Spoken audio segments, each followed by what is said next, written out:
This week on the ASP, I sit down with comic artist Sherard Jackson to talk about his webcomic Darby. So join us for this PG-13 episode where we talk about dinosaurs. Welcome everybody to the Animation Station Podcast, episode 108. My name is Josh, and today I have a very special guest, comic artist Sherard Jackson. How you doing? I'm doing great, Josh. Thanks for having me on. Oh, no problem at all. Okay, so let's go ahead and would you mind telling everybody a little bit about yourself? Ooh, okay. Where to start? I'm an artist, currently based in California, and I've been doing comics and animation for quite a while. I'd say roughly 20 years, give or take. Oh man. Oh yeah, and as far as with the webcomic and everything else, the webcomic itself started roughly a year and a half, 2 years ago, and I've just been just been doing it regularly and weekly for the past year, and absolutely having a blast. It's probably the most fun I've had in my career since day one, and yeah, that's a little bit about me. There's a lot more, but that's just. Now you've worked for some pretty big hitters. Like you've worked for Image Comics and you've worked for Boom Yeah. Studios. Oh yeah, Image. With Image, I did my first graphic novel with them years back. It's called Semantic Lace. Those through Image and Devil's Due, and also recently I've worked on excuse me. Worked on MP Zone. I've done lettering, graphic design for that series. It's my friend Jason and Sean Alexander's series. Mm-hmm. It has 2 volumes of it out. Third volume's coming out within the next year and a half. Oh, nice.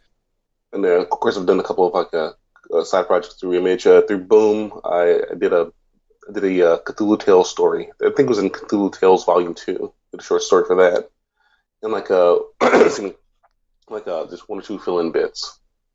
Yeah, and also the big print of my materials come out through Devil's Due and through Antarctic Press. Nice. Recently through Devil's Due, I was working on a series called Galaxies for Hire. That was written and created by Sean DePasquale, and that was colored by Whitney Cook. That came out this past year. The trade of that is out also, and through Antarctic Press, I was doing a lot of how-to books. I did a miniseries in trade paperback called Assembly, and yeah, that was pretty much how I got my overall professional start. I started working through Antarctic and through Image and Devil's Due at the time. Nice. Now, did you always want to be an artist when you were younger, or is it something that kind of called to you later on? Oh yeah, always. Would say since day one, but I guess since 5 or 6. Excuse me. I've always been at the time. I was always interested in art, and of course, I was always interested in dinosaurs, robots, and all that stuff. Mm-hmm. And so, of course, when I was 5, I knew I wanted to be either an artist or because I like dinosaurs so much, an archaeologist. Yeah, but yeah, since day one, as far as doing it as a career. Yeah, and I knew right out of high school that's something that I definitely wanted to pursue. Nice. So, big fan of the giant robots and stuff, and the dinosaurs. Oh yeah. Were there what were some of your big inspirations growing up? Oh, the biggest would be Transformers. Nice. Barn Hunt. As a matter of fact, what really inspired me to get into comics as a career was the original Marvel run of Transformers, back in the day.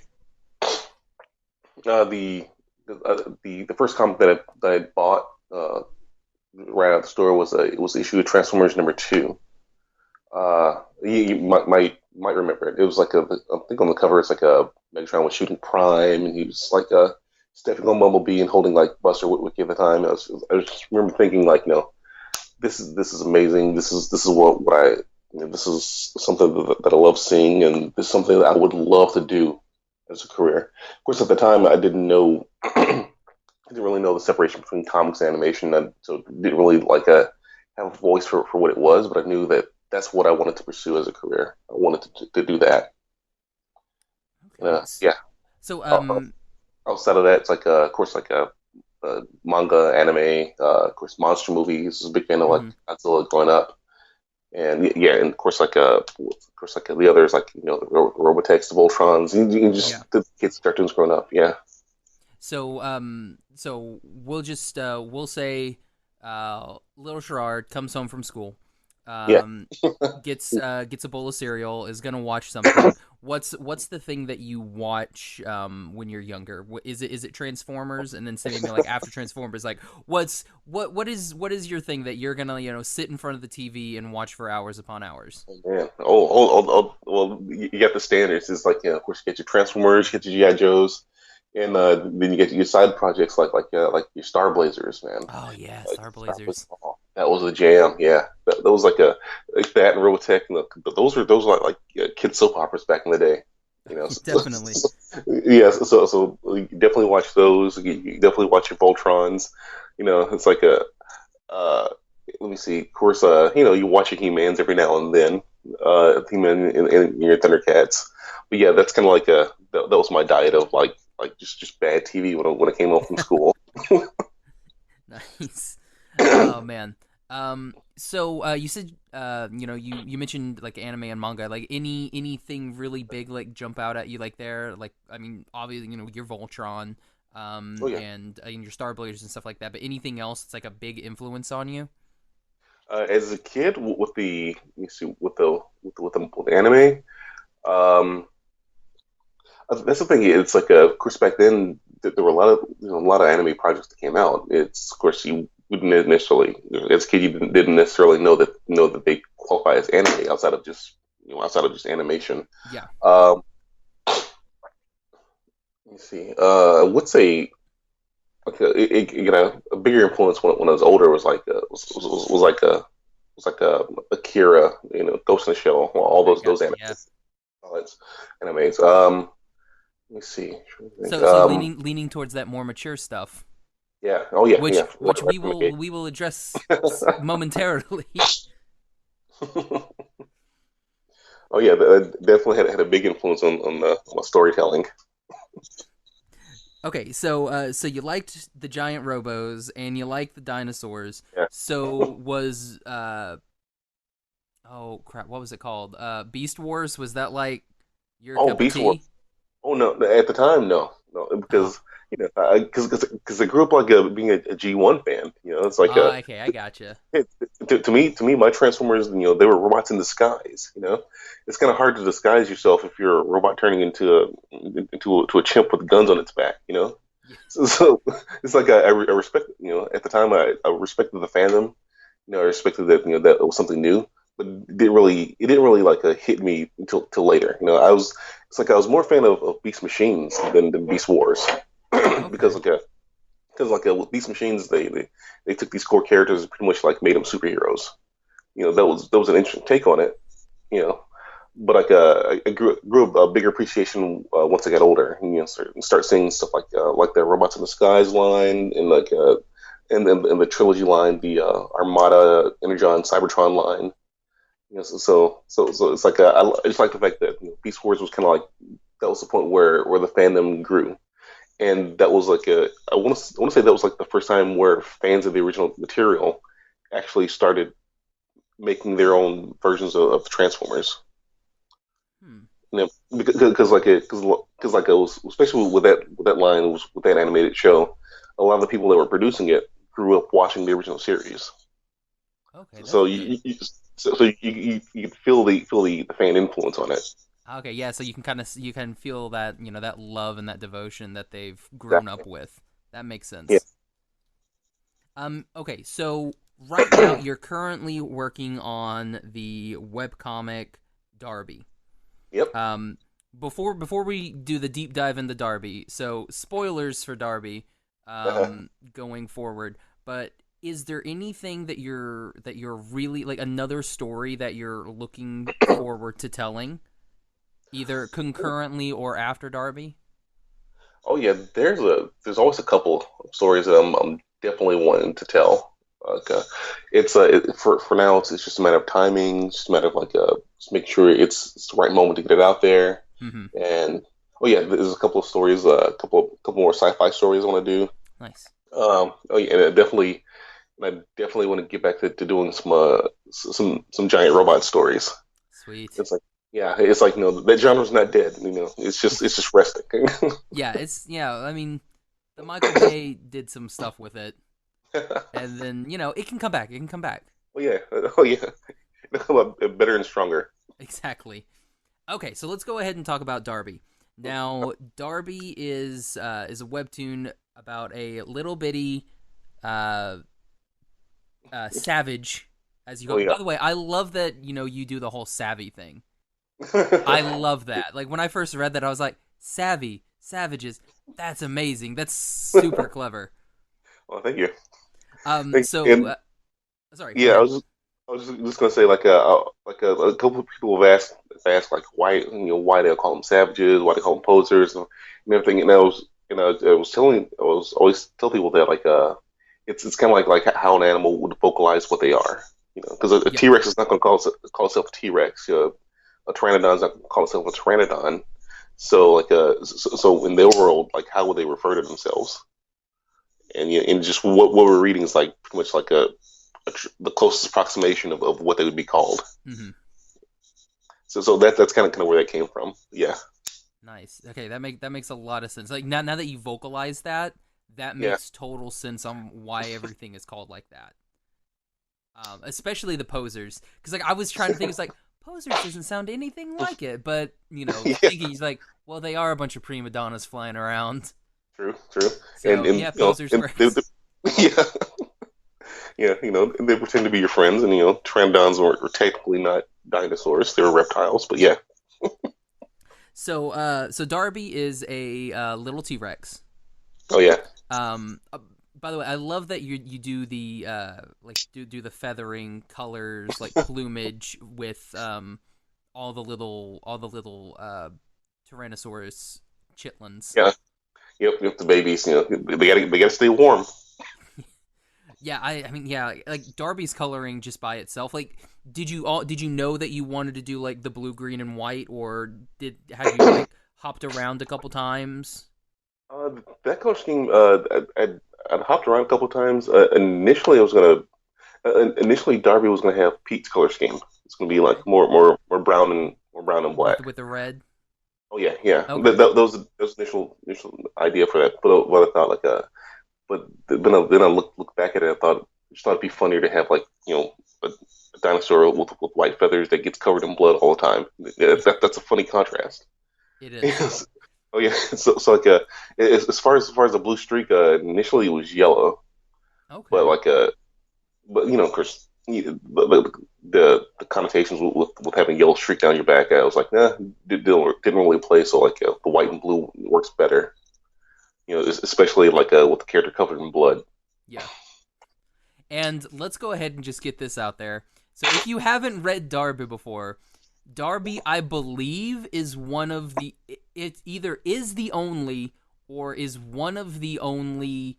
Like, because I read on the Line Webtoon app, I Yeah. think it is so far from, and I've read a lot of those webtoons.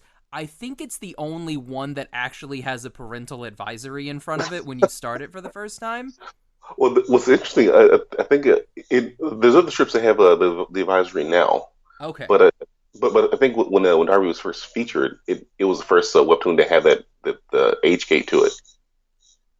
So yeah, kind of proud of that, kind of like breaking new grounds.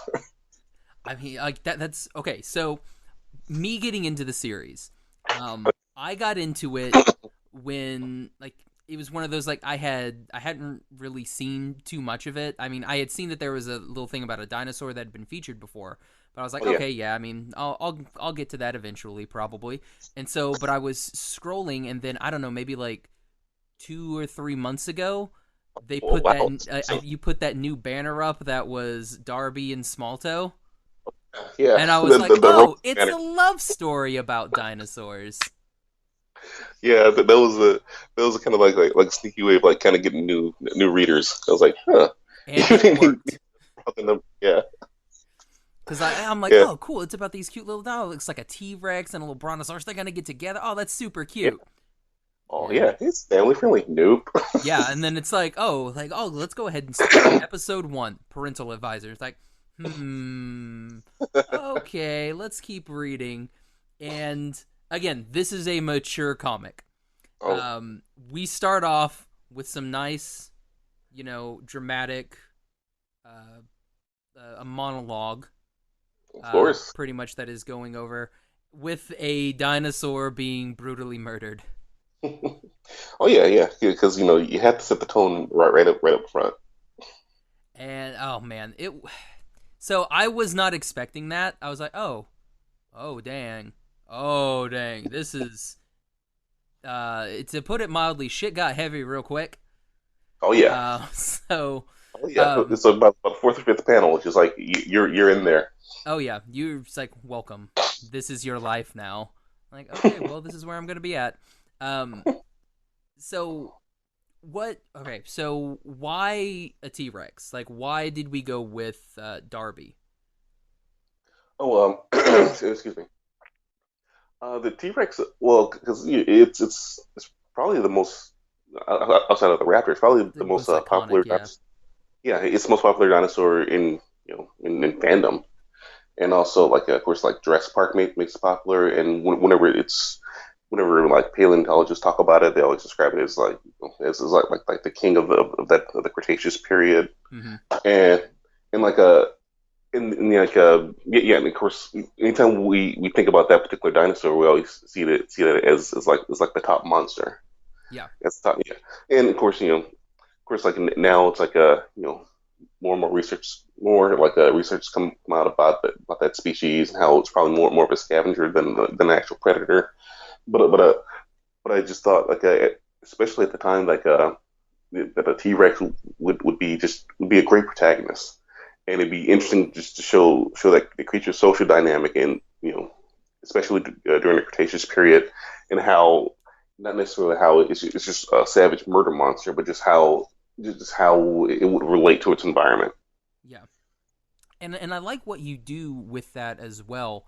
You use a lot of, I mean, it's all like modern like colloquialisms Oh yeah, and modern speech patterns, and even the way some of the dinosaurs move. Like when Darby was doing that whole thing with Small Toe, and he's like, "You're little." It's like Small Toe's like, "That's right," and yeah, basically does that like finger point gun thing. Like I thought that was great. Like you do a lot of that, and it helps bring out it's I'm trying to think of a good way to put that. It's putting a modern spin on something that happened millions of years ago yeah. and making it relatable now, which I really enjoy.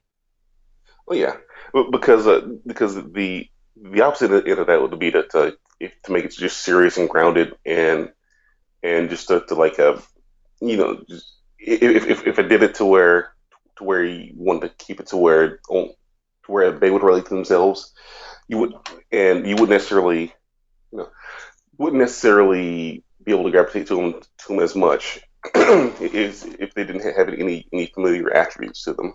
Yeah, that makes a lot of sense. Yeah, that and just dinosaurs using modern slang is funny. Yeah, it's hilarious. Like especially when it'll be something that something will get its arm ripped, like bitten off by one of the savvies, and it'll just be like, "Ah, oh, sweet damn." And you're like, "Yes, I would say sweet damn as Yeah, well." yeah. That's funny. The sweet damn phrase that came out because you can't have them say God damn or Jesus Christ or anything because 65 million years ago the concept didn't exist. So Yeah. sweet damn would be the closest to that.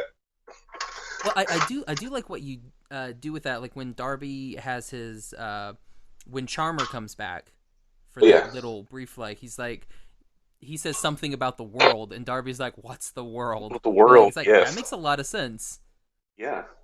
And see that was because I was wondering how many people would catch that like anytime they refer to where they live, it's always the lands because that's all they know, that's all they can see. Yeah. So concept of the world wouldn't exist. So So hopefully, like people reading that, they'd see that and they'd say, well, maybe this is an event that's actually happening. It's not necessarily all in his head. And you do something like that again with it was kind of like that size chart one that you did. Yeah, yeah, with the Russell, yeah, Yeah. When I think because I think Darby says something along the lines of we're doing it for science, science, and then yes, Dollar's like, "What's science? Like, what the hell is science? Like, what the hell is hell?" yes. It's so good. Like It's I like it's like your two the concepts. writing in this is phenomenal. Oh, well, thank you, Oh man. thank you. Okay, so I guess let's go ahead and we can kind of talk about some of the other characters. So we have Darby, who is Oh yeah. our the cutest little T-Rex ever. And if you ever start making plushies, I want to be in the Kickstarter for that because I want to buy Oh, two. cool, cool, So, very cool. Yeah. uh, We're actually looking into that. oh really? So, That's oh yeah. awesome. Okay, So hopefully sorry, soon. sorry. Go ahead. I was just saying. So hopefully soon with the plushies. See, that would be amazing. So Darby has well, we'll just say Darby has five My siblings. siblings. Yep. So he's got his brother Pete, Yep. and then his sisters Dala, Shay, Mika, and Mina. Yeah. Wow. Yeah. Well, Yeah. and then we'll Oh pour one yeah. out for Mina. Yep. So Yep. again, spoiler heavy on this one. Oh yeah. It's like if you haven't read, you might want to read now. So Yeah.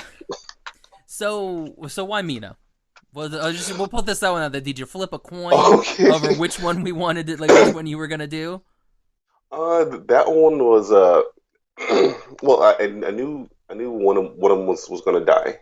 Uh, I knew the family dynamic was gonna be broken up, Hmm. and like at the time, it's like I knew it was gonna be one of the twins.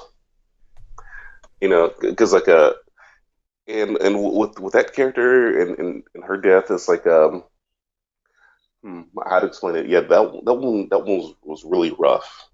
Writing and drawing that one. But yeah, initially up front, I knew it was gonna be like just one of the twin sisters, and like let's see, it's as far as like why Mina, it's like just needed her, it's like her death was kind of like this was a turning point, turning point for her sister Mika. Hmm. Her dynamic changes, and of course, this is like something that was the driving force for Darby, Yeah. and kind of leads into his revenge arc, and and how he grows after that, and like so when you went into season two, like the family dynamics completely changed. Yeah. And I loved how you followed it up with a cute little montage of Darby meeting Mina for the first time, Yeah. just to tear out any part of your heart that you had left. Oh yeah, yeah. You see, he was there when she was born. He was there when she died. Yeah, that's oh Yeah. man.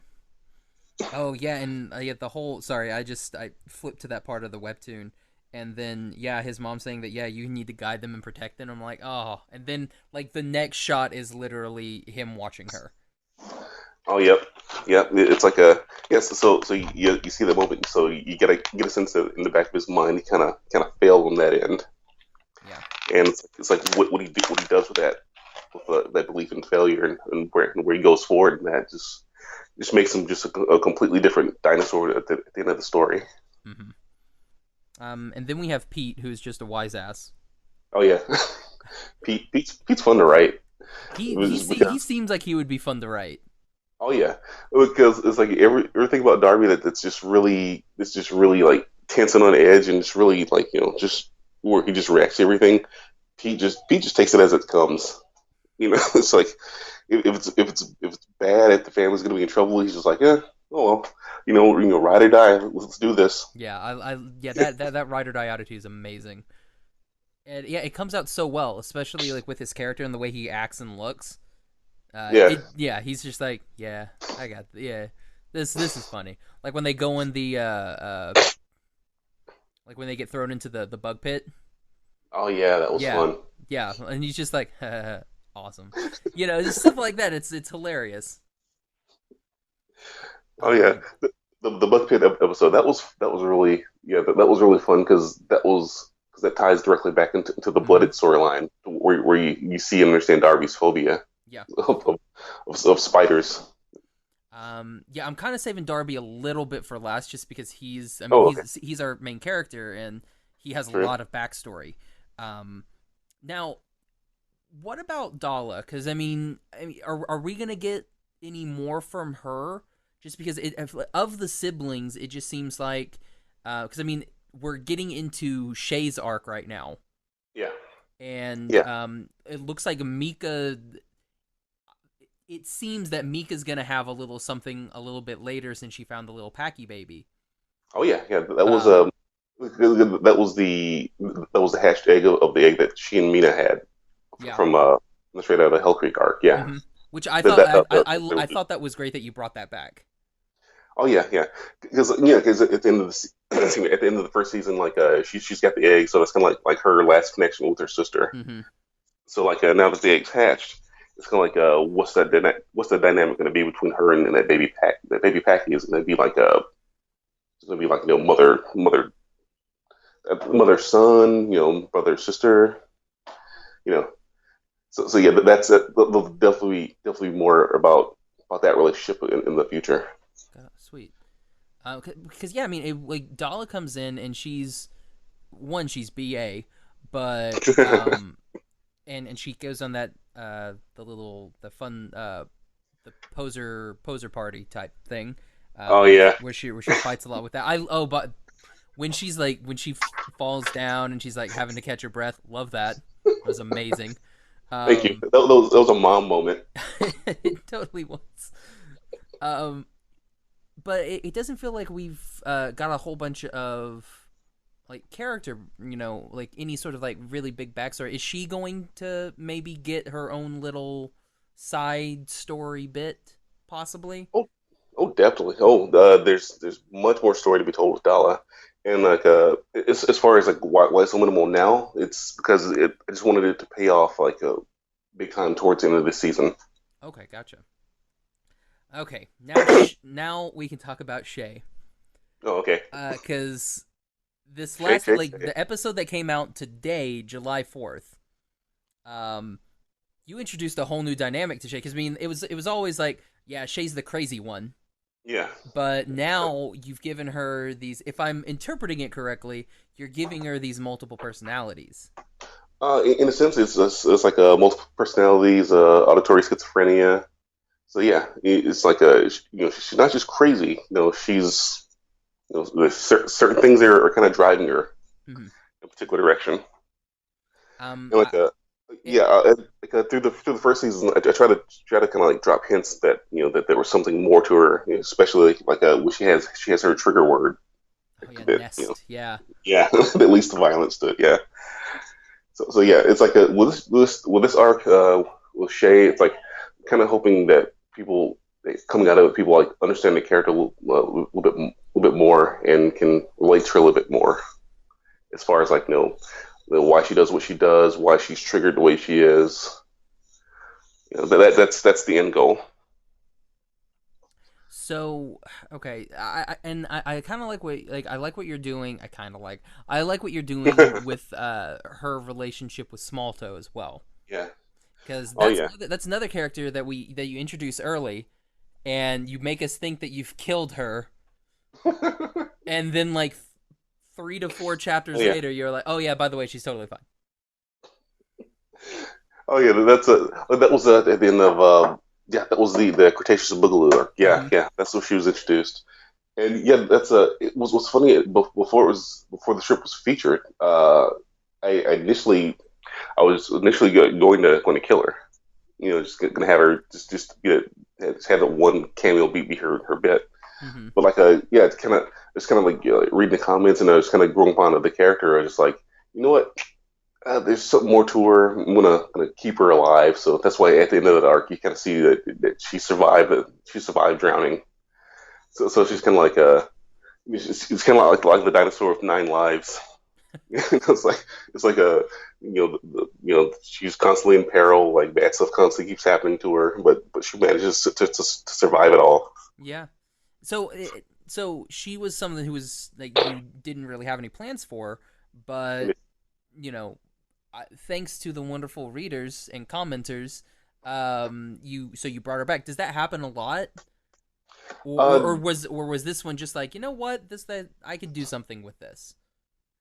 oh yeah, well it's a with that one, yeah, that happened once. And like also with the direction that the Mal character takes.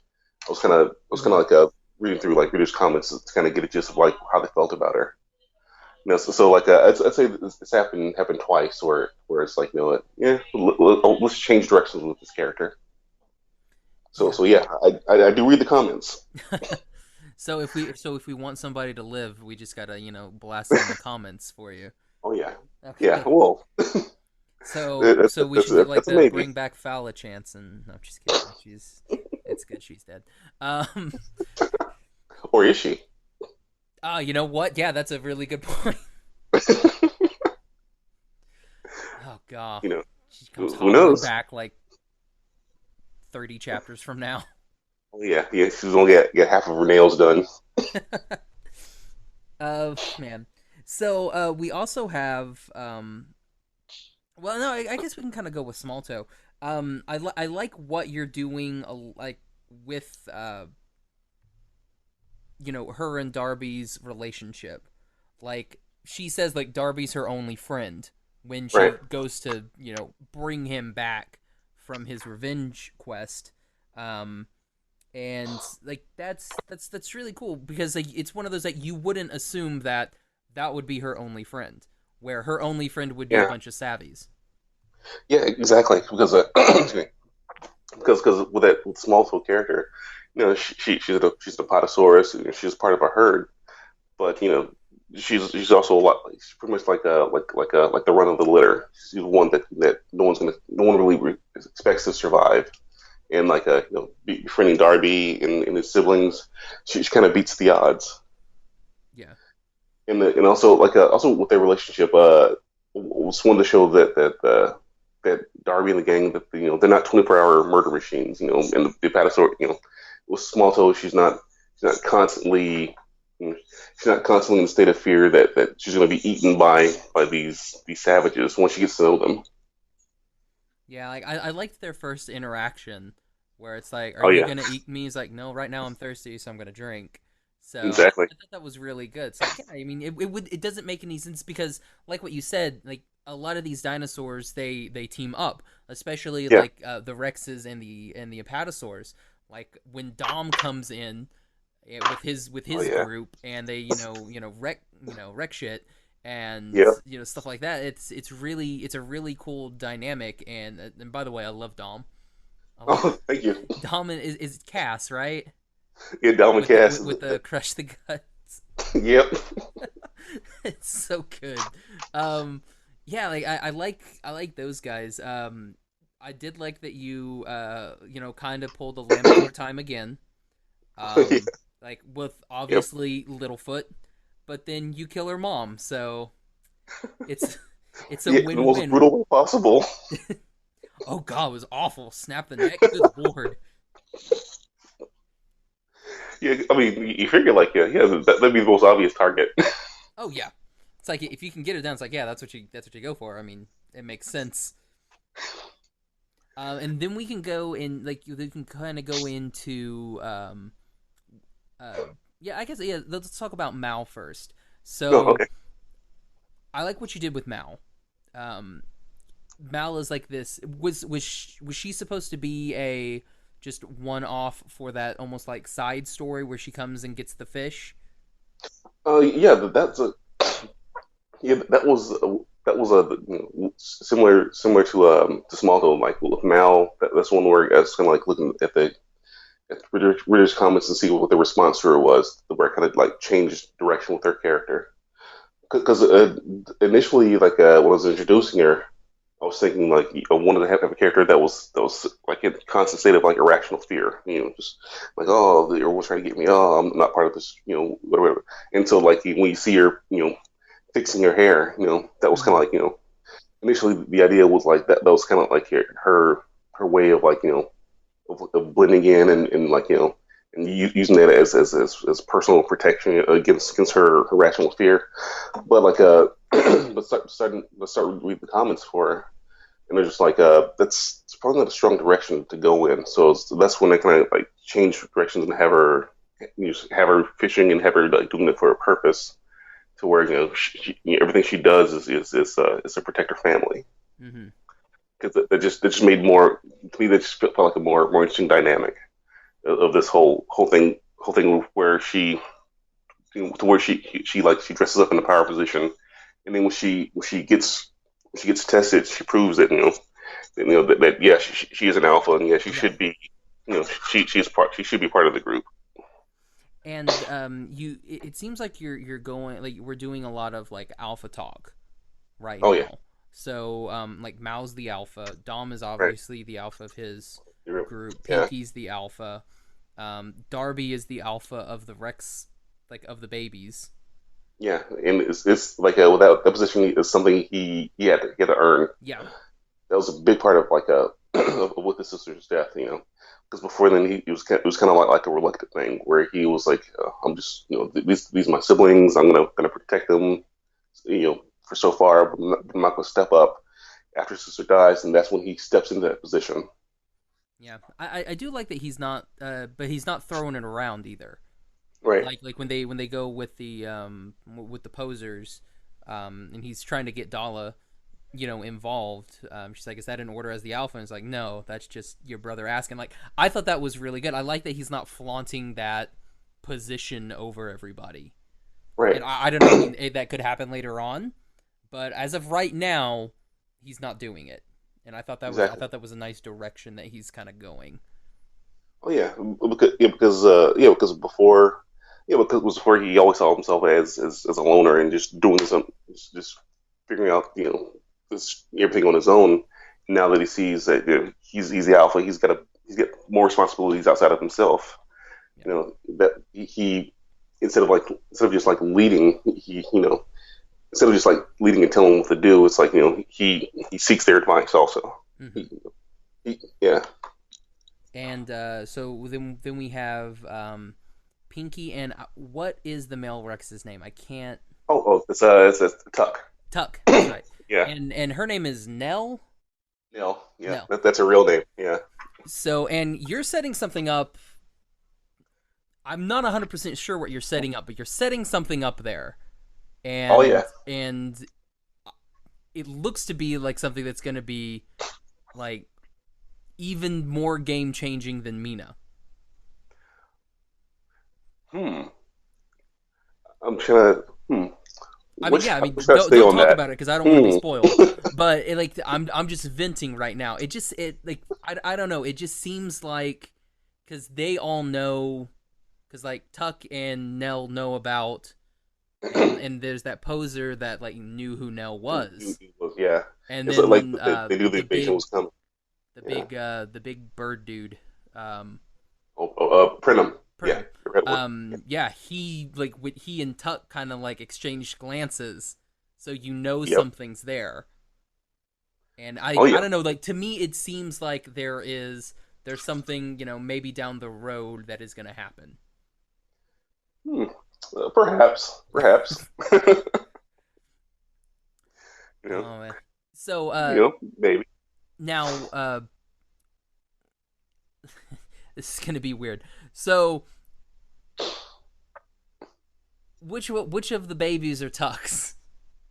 I'm gonna guess Pete. I'm just gonna throw that one out there for no apparent reason. That's funny because like a lot of people are guessing that. Oh God, Like you're gonna be like, no. I can't. All I can say is you got to read it and find You out. gotta Oh man. Okay, so let's do our fun deep dive into Darby now.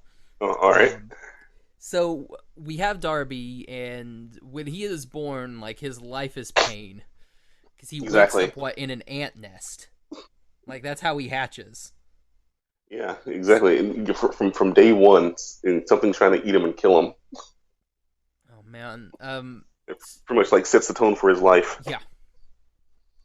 So then he is rescued by what exactly is Charmer? Charmer he and his pack. They're Trodons. Okay. The Trodons they're technically like late Jurassic, uh, early Cretaceous, but like it's one to play around with the idea that that species don't just go extinct right off the bat. It's a gradual decline. Mm-hmm. That's why they're the that's why the Trodons they're the last of their kind in this era. And I liked what you do with that. Like all of their women get stolen, and they're by like is it chirpies or birdies or Oh, the chickies, yes. chickies. The So like Akira, yeah. the women get stolen, and so all that they're wanting to do is get their women back. 'Cause, I mean, like if they don't have them, then they're the last of their species and they're gone. Exactly. Yeah. And so It's like Charmer against time. rescues poor little Darby and like baptizes him pretty much. Yeah. Um, oh man, and when they do their like and basically use him as a tracker because he is a savage. Right. Um, Yeah. and apparently the He's got king. the best. He's got the best nose in the land. Yeah. So then, like they go and they find him, and I loved that little goodbye that they had originally, where he's like, "All right, little guy, see ya," and he's like, "I don't want to go," and I'm like, "Oh, like got the touches," and then he gets chucked Oh, into right the after. fire there.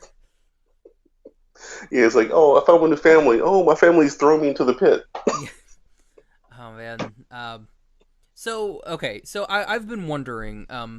I'm pretty sure I got it, but how did like they go in and they fight a bunch of the chickies, and then they find the one female, and Yeah. then they bring her Debbie. Yeah. back. Sorry, Yeah. Her name was Debbie. Yeah. Debbie. So they find her and they bring Debbie back, and like as they're bringing her back, she dies on Charmer. So Yeah. I had no idea how that happened. So did like the chickies like jump on? Because like you show that shot and it looks like her legs and then like three chickies there. So what? How did that happen? It's one of Oh. those things that is it's just bugging me because I'm like how Oh. how'd like half her She body was. fall off? Yeah. Oh, she was disemboweled, before she could leave the cave. So, like running for a couple miles. You know, things tend to fall off. Oh, okay, that makes sense. That makes sense. Yeah, and then everybody says like they basically make Darby like the head of the pack. Yeah. Yeah. And I loved I loved the like so what brought up the idea with the little the claw marks as the the like your rank Oh, the in like the clan or in the pack. oh, well, with the Troton pack, I was they call themselves operators. Hmm. I was thinking one was thinking of like a of in terms of like a military pack, like a spec ops or like a Delta Force. Okay. Like what would their what would their rank system be? So that's like a with them. I just wanted to make them just have that military structure about them, and like I forgot that they were called operators. That's awesome. yeah. Oh, thank you. And and yeah, the whole thing with them bringing in Darby and making him part of their pack, it's like they knew their time was done. Yeah, they couldn't reproduce. All the women are dead. So like as far as their legacy, it's like this little savage that they wound up adopting. He's going to be the one that carry on their memory. Hmm. And I like Yes. So, I like that Charmer does that. We will not go quietly into that night, oh yeah. and then Pinky comes. It's, Well, yeah, to be fair, like he was right. They didn't go quietly. no, they did not. Which again is one of those that you like. Your writing style, I love it and I hate it at the same time because Oh, thank you. we get so attached to these characters. Like, and that was over the course of what, like two chapters. Oh yeah, that was that one was 4 chapters. Yeah. Okay, because like Yeah. we have this whole entire like these interactions, and then we get to them. Sorry, it seems like 2 chapters because I binge it. Oh, okay. So like we have this, and then you're like, oh, you get really invested in these characters, and then you're like, nah, they're gonna get it. And that's what Oh yeah. happens, and then you ed them all, and you're like, oh, Oh yeah. This is like you just introduce them, get you hooked, and then yeah, yank them away from you. oh, and The it's most worse because like painful manner that's like possible. Darby's first family. Yeah. Exactly. Because like they're the first ones he sees, he immediately imprints on them. And so like so at the end when Pinky shows up, it's like who's this strange person who just murdered my family that's loving me now? What's going on? Yeah, so that kind of like sets up the dynamic between like between the Darby and Pinky. Yeah, like is there any sort of like animosity there? Uh, all I can say is you got to keep reading. Okay. It's Because I like mean, maybe because I do like that because you bring that back with Mal and Darby. yeah Because Darby kills Mal's best friend and one of her. God, I didn't want to do like the whole like seed bearer thing because that was gross, bro. Um, so, Darby agrees with you. oh yeah, I was like, that's just a gross term. It's accurate, um, but like yeah, like one of her, I don't know, um, donors. I think she calls him a donor. He's their owner. Yeah, Dale. Yeah, Yeah, so like I like how and that comes to a pass and probably doesn't look like we've seen the last of it because Mal they left, correct? She and the right. rest of the posers they kind of left because Yeah, what is it? it's It's circles it's season. season. Yeah, it's their mating season, and since all their males and their children are dead, it's like they have to leave that area to like find suitable mates. Yeah, or else they're gone. They're like operators. Yep, or else Uh, time is done. by the way, making circles, fantastic. Oh, thank you. Another another great one. So okay, so where do you come up with these? Like, what is do you, do you search a lot of like Urban Dictionary or like what helps like All the making terminology. coming up with these terms?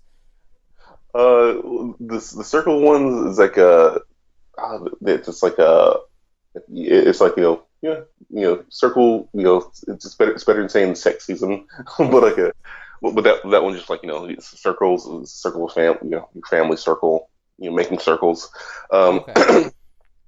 and as far as like the other slang, uh that's that's those are just fun little like colloquialisms that like some of them I've heard over the time, and Hmm. like yeah, it's like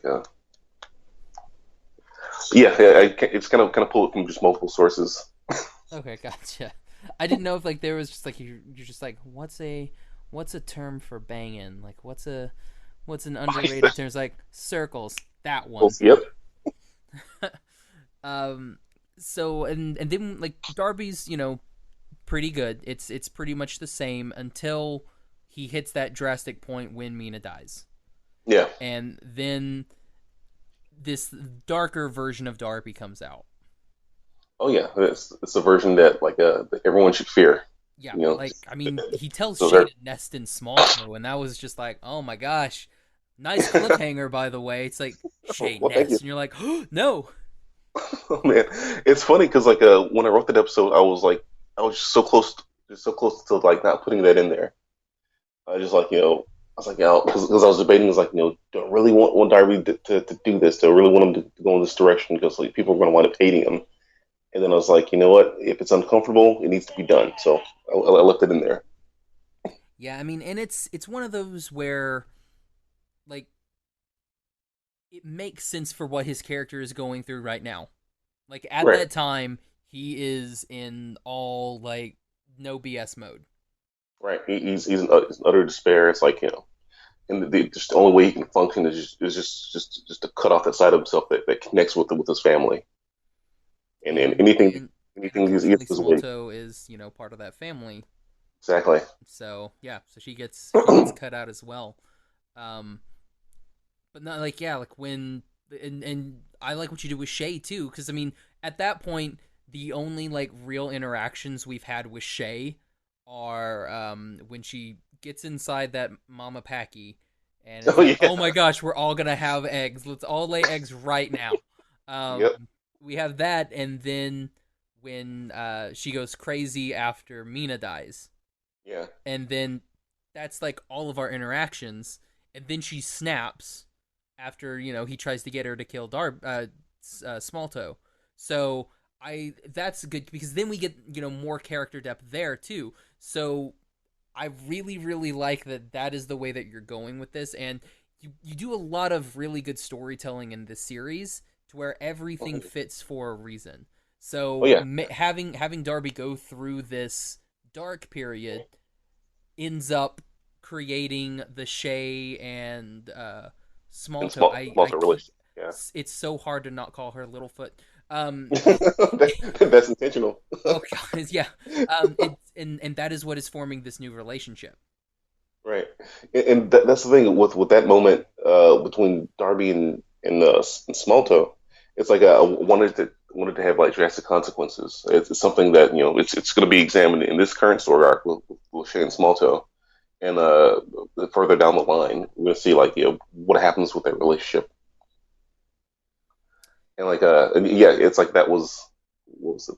Oh yeah, yeah. It's just yeah, and also with that moment with Smallville and Darby, it's like I wanted to have that one character, the voice of reason character that says, revenge, don't go on this revenge, you cycle because of whatever. And like if you notice, like anyone else in that world, when they hear Darby's going on revenge and going on this killing spree, everyone else understands. Yeah. It's like everyone else understands, like, in this world, like something's been taken from you, you go out and you take back. Even Todd, his target understands, like, this is what you got to do. And the one character that doesn't is the one that gets hit for it. Yeah. Oh man, that's really good. It's yeah, like I said, that's really good storytelling. Um, so Darby gets his revenge on Todd.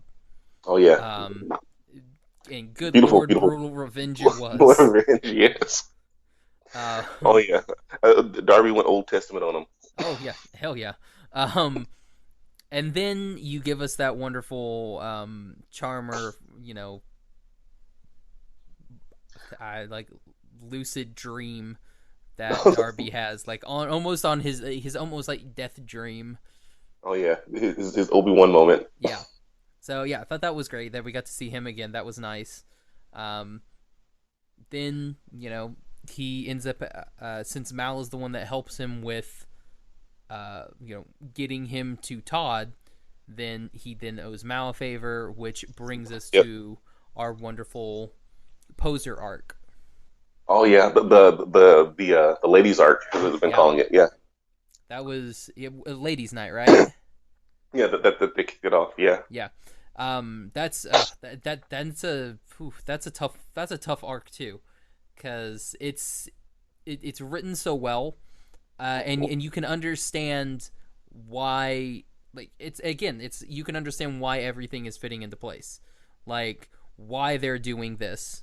It's because like, and it makes sense too. It's like, okay, we kill all the males, we kill all the babies, and then we take over, and then we Yeah. just increase our ranks. Because Exactly. again, like you said, it is an invasion. Right. It's an invasion and it's genocide. So yeah, it's like this bigger, tougher alpha species from unknown lands comes in and says, "Well, we're annexing this territory. We're taking over your people." Yeah. So what made you decide posers for that one? Like, Uh, was it always going to be like these are the ones that are going to come in? It was like, was there ever something else where like I'm gonna do it to a bunch of packies, or oh, we're gonna do it to the apatosauruses? Was it always posers? oh yeah. It was always posers, just because I just because I definitely wanted something to pay off with the relationship between Mal and Darby. Mm-hmm. because like, at the at the end of the first season, we see that Darby winds up earning mutual respect for for posers because of Mal. Yeah. Because before then, that they were like you know, before then they were presented as the enemy throughout the entire series. It's like this poser, it's a bad guy, because for the first two episodes, Darby's getting stalked by them. Yeah. And so just as a reader, your relationship with the posers is one where they're the antagonist. But like with the lady story arc, you get to see that this is how they survive. They're not necessarily they're not just evil killing machines. They're that they're a family, and like the only way they can survive is like go after Darby and those smaller than them to eat. And I just wanted to, like, just to change the reader's perception of the posers to where they're not they're not just the bad guys of the series.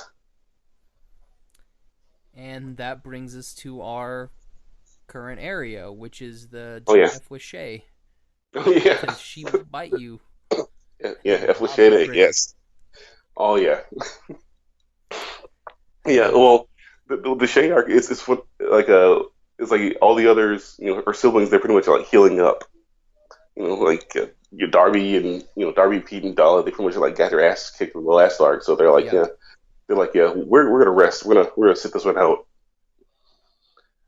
So like so it kind of gives Shay and Small Toe some time to themselves. Mm-hmm. I like that.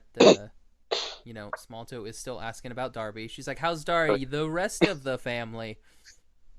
Oh yeah, you can tell it's like there's still that she still cares. It's like still that friendship is still there, even though they've been through a bunch of crap. Exactly. It's like they had like a brief speed bump. So yeah, like maybe they can reconcile, maybe not. Oh God, you're gonna keep dangling that carrot.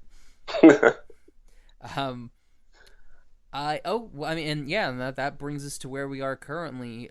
So what happens next? Oh, you're trying to see what should I say, huh? Okay, well, giant meteor falls and oh yeah, it wipes everything. Yeah, that's the way we're gonna end it. We're gonna end up like dinosaurs, where like the meteor happens. It's like, that's the end of the show. Well, I was always joking with my friends that like maybe the ending of the series should be something like where you pull out and the reveal this all taking place on a space station.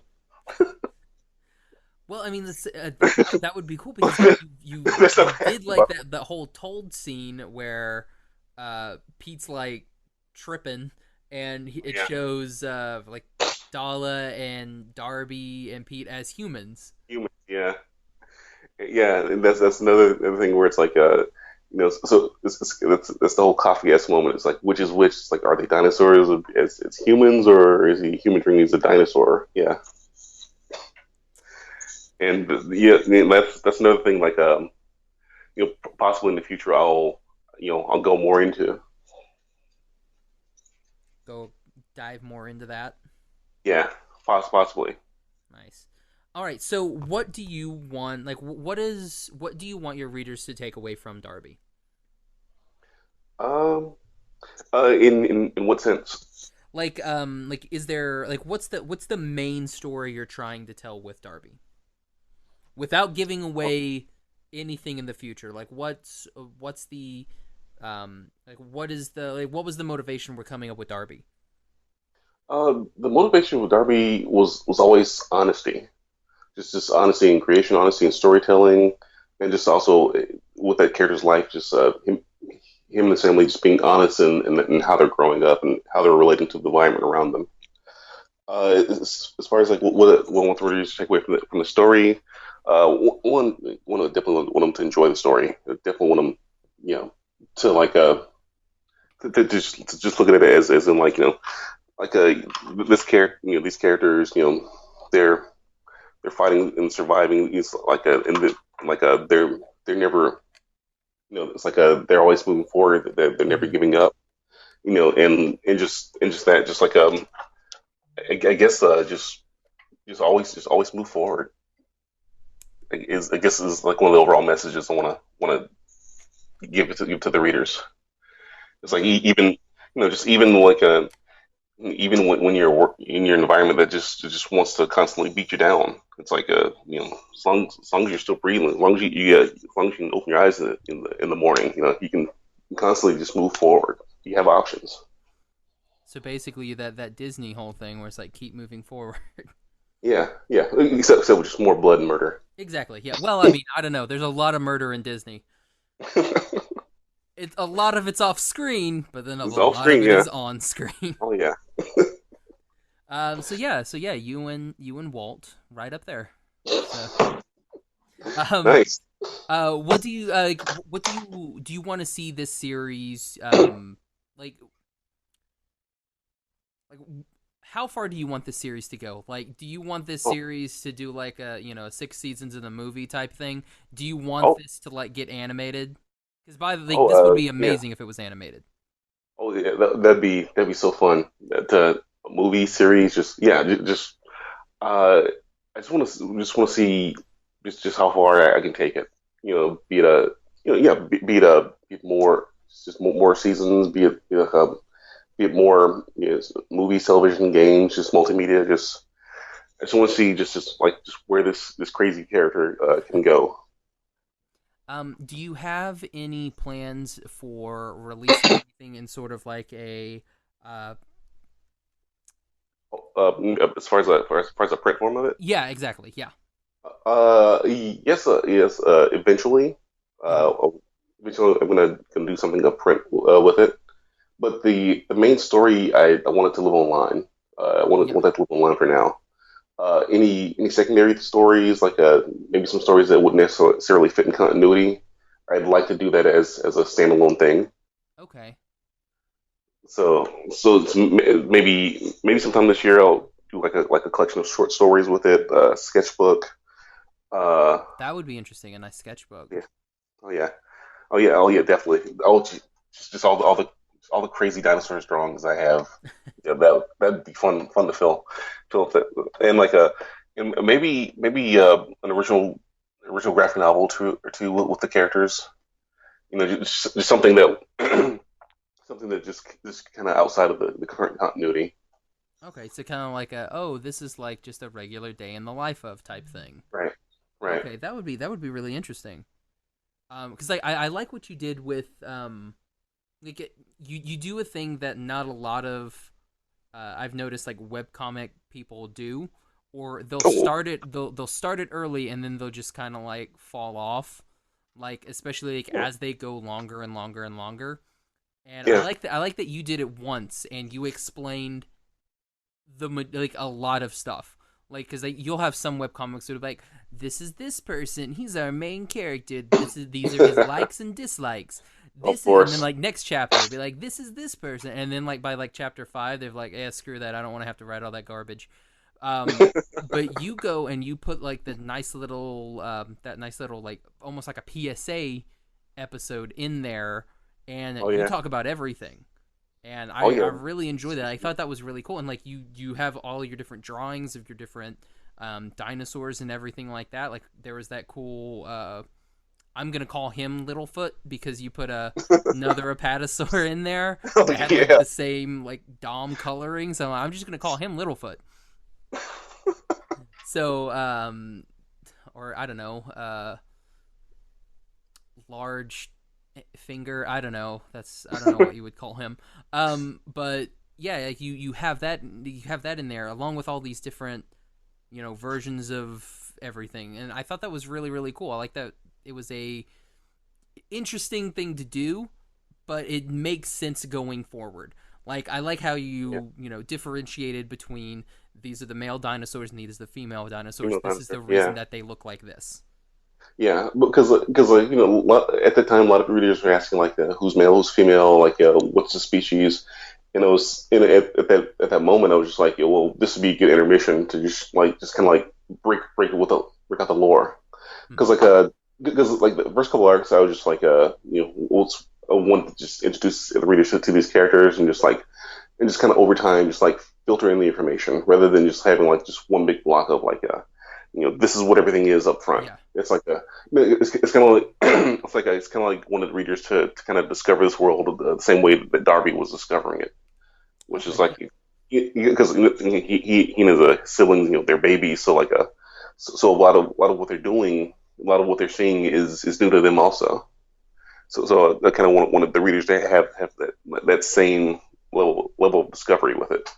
It's just like with that intermission, that was just at the point to where you had a lot of just a lot of characters, a lot of moving pieces, because that was the straight of Hell Creek arc, Yeah. if I'm not mistaken. Yeah, and like that one, just especially that arc, there's a lot of politics, a lot of moving pieces. So it's kind of just needed to catch the readers up on like who these characters and their species are, and just kind of how to differentiate.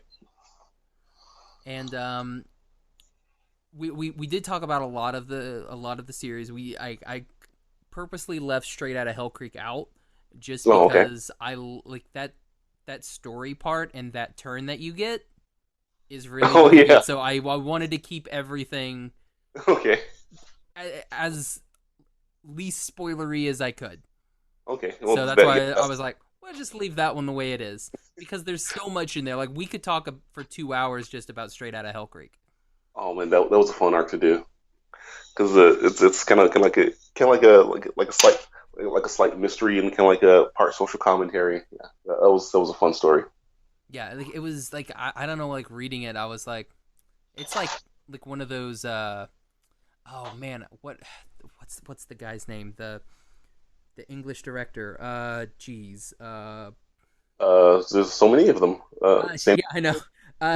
She did like Snatch and Guy Ritchie. Guy Yeah, Ritchie. Yeah, it's like a yeah, Guy yeah. Ritchie. Like, that whole entire arc is just like a Guy Ritchie movie, Oh, nice. because there's like all these different pieces, and in the end, everything connects together, and you're like, Yeah. oh, okay, because like, you've got all these multiple storylines, and all these storylines end up converging at the end, Oh, and yeah. like I really like that, and like that's the majority of what his movies do, like Snatch and Lock, Stock, and like they all nine different stories that all converge at one point.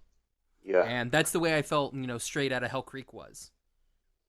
The way Oh, you've yeah. got this and this and this going on, and then like they're slowly coming together, and they like boom, and then it all Yeah. heads off. And that was the that was the first story arc where Darby was more of a supporting character in the story. Hmm. Just because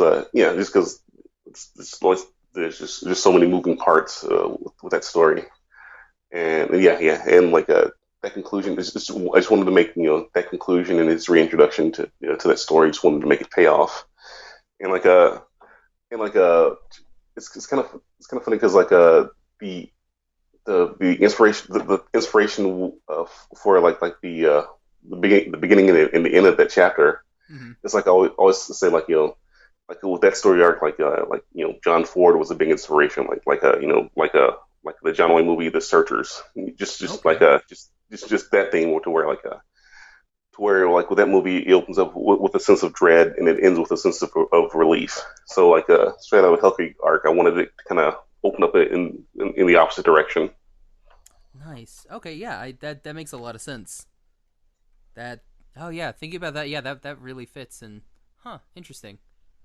Now I'm gonna have to reread it for a third time.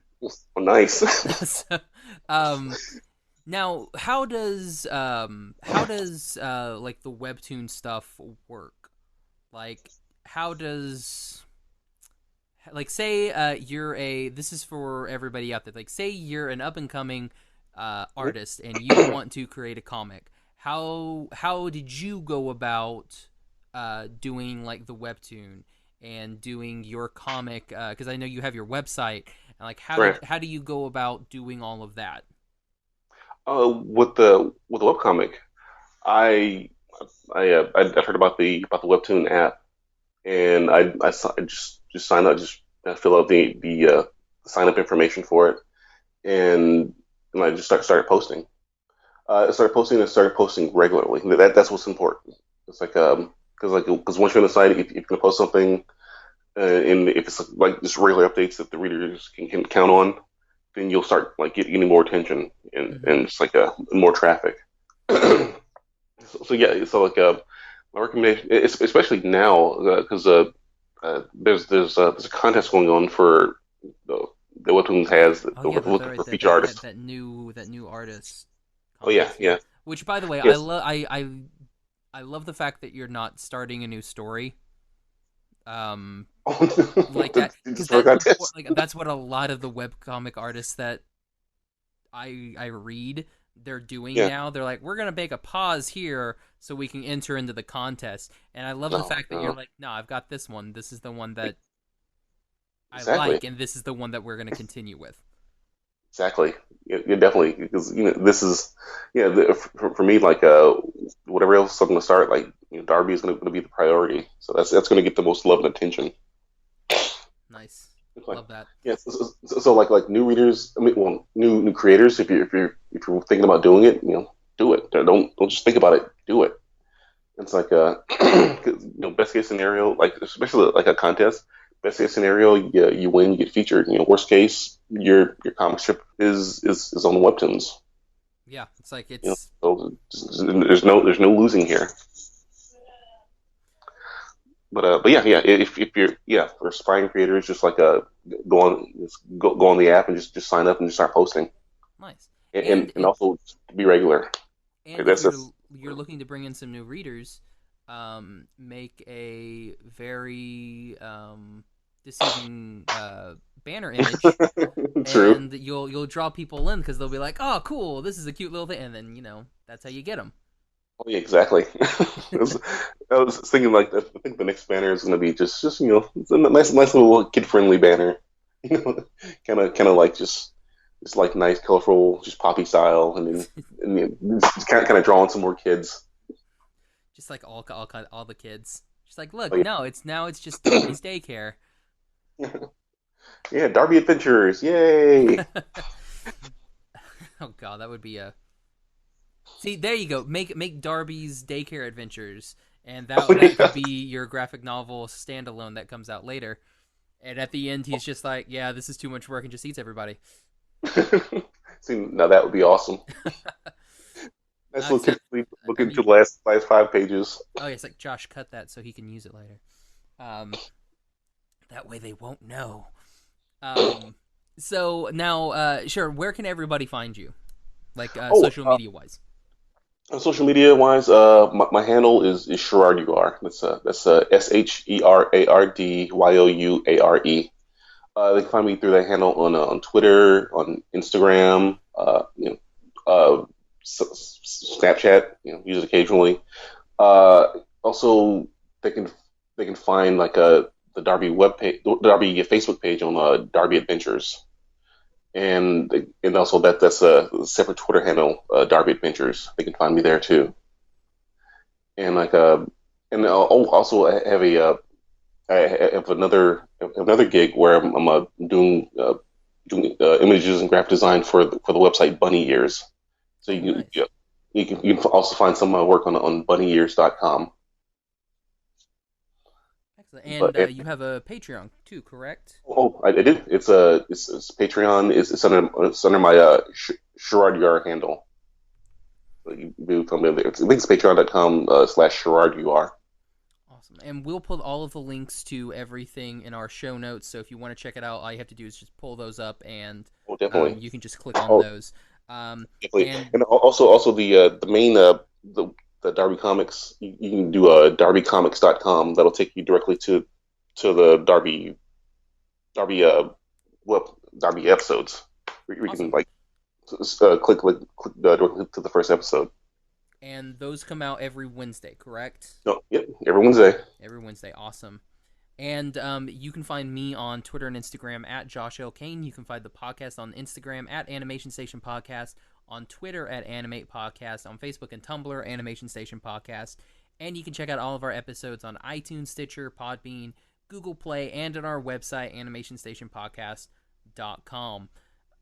Sherard, thanks so much for coming Awesome. on. This has been really fun. Gosh, this is awesome. Once you kill off another character, then we'll have you back on the show. Oh yeah. Unless it's one that I really care about, and then we won't have you on the Okay. show. Well, you might have me back on the show fairly soon. Oh god. Right. Just give me a heads up. Oh no. Oh, it's it's sad, but yet so good at the same time. All right, man. Thanks again for coming on. Awesome. Hey, thanks for having me on, man. This has been awesome. No problem. So for the Animation Station podcast, I'm Josh. I'm Sherard. Bye bye, little butterfly. That sign off doesn't really fit for this episode. But I like it. Bye bye, little butter. Okay.